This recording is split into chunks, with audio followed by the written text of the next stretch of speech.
Bienvenue dans le goût du savoir. Si tu aimes la vidéo, like et abonne-toi. Allez, ça revient, ça remarche. Alors, si Jamie, je vous dis les amis, elle ne s'est pas faite en un jour. Vous pensez à quelle ville? Ram. Eh bah oui, bien sûr, Rome, une ville exceptionnelle. Moi, j'ai eu la chance d'y aller plusieurs fois. Euh, et je peux vous dire que ce rhum-là n'est pas à consommer avec modération. Hein, je suis toujours baba à Rome d'ailleurs, tellement c'est beau. Vous y C'est êtes une déjà Rome allé ou pas, arrangée. vous? Vous êtes Oui, déjà c'est allé vous à Rome ou sublime. pas? C'est Ah oui. sublime. Moi, j'y suis allé en voyage scolaire quand j'étais au collège. Depuis, non. Ah oui? Ah, depuis que c'est parti. Ouais, Magique. moi, je suis allé plein de fois. J'adore cet endroit Ah, en c'est Italie. superbe. Bon, le problème, c'est qu'on mange trop bien. C'est un peu un problème. Voilà. En tout cas, on va apprendre aujourd'hui comment cette ville est née, cette ville majestueuse, gigantesque, sublime. Comment elle fut fondée? Mamma mia! On va tout découvrir avec nos amis Isa et Zoé. Bonjour les amis, aujourd'hui, comme notre tenue vous le montre, nous allons parler de la ville de Bordeaux. Non, Non. Quoi? On va pas parler de la ville de Bordeaux? non. On a la même tenue comme des frères jumeaux et on va parler d'une ville. Alors, Une ville et des frères jumeaux? Je vois pas, José, vraiment. tada!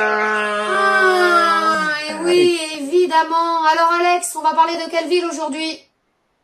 De Rome, Roma. Très bien. 753 avant Jésus-Christ.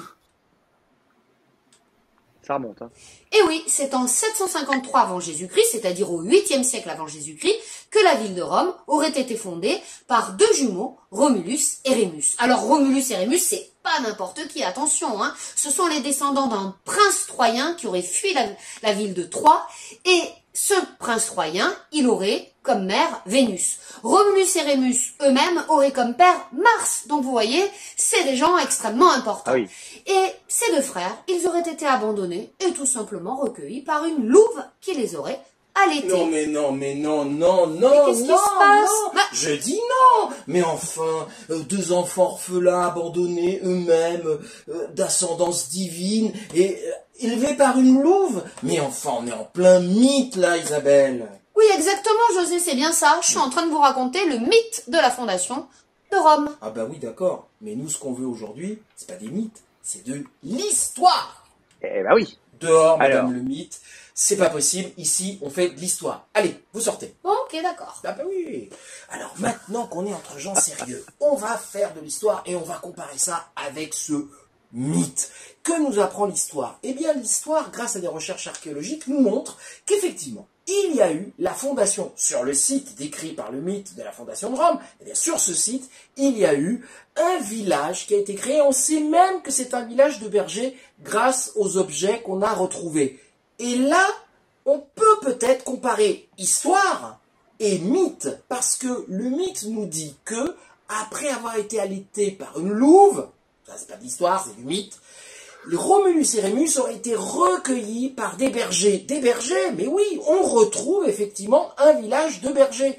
Comme quoi, hein, tout ça est un petit peu entremêlé.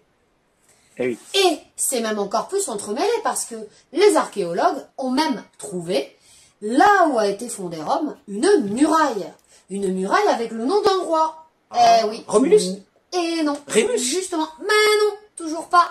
Donc en fait, Romulus et Rémus, a priori, n'ont pas vraiment existé. En revanche, on a le roi Servius Tullius.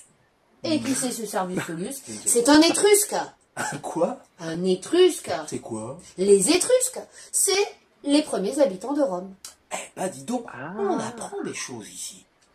Alors, On apprend des tas la de trucs. portée de tout ce qu'on vient de dire, quand même, on le voit tout de suite. Des personnages historiques très connus de l'histoire romaine, comme Jules César, ou même, après, lorsqu'il y aura l'Empire romain, certains empereurs vont s'emparer de cette légende et se prétendre eux-mêmes descendants d'aînés, donc de Romulus et Rémus. Pourquoi faire? Pour justifier la concentration énorme des pouvoirs qu'ils possèdent et puis l'extension de l'Empire romain. On retrouve aussi ces histoires de deux frères rivaux qui finissent par s'entretuer, parce que c'est ce qui arrive avec Romulus et Rémus. On la retrouve dans d'autres civilisations, par exemple dans la Bible. Et puis, Ah. cette histoire d'enfants élevés par des animaux, là aussi on la retrouve souvent hein, dans la littérature. On pense à Tarzan, on pense au livre de la jungle. Ou même moi qui ai été élevé par des aigles. Tu peux pas rester sérieux 2 minutes, hein, José. Et puis, il y a encore autre chose, Isabelle. Et oui, la ville de Rome, et puis un des 2 clubs de foot de la ville de Rome ont tout simplement pris comme emblème, eh bien, la Louve et Romulus et Rémus. Ça veut dire que cette légende, ce mythe, c'est devenu en quelque sorte la carte d'identité de la ville de Rome. Son symbole, effectivement. Alors, aujourd'hui, on va conclure notre petite capsule par des proverbes. Ah bah alors je te dirais, Rome ne s'est pas faite en un jour. D'ailleurs, il faudra qu'on y aille. Et moi, je te dirais que tous les chemins mènent à Rome. Eh bien, une fois qu'on y sera, bah à Rome, on fera comme les Romains. Et puis, ce sera notre dernier voyage, parce que qui a vu Rome a tout vu. Eh oui, Alex. C'est beau, c'est beau. On aura appris plein de trucs comme toujours, hein.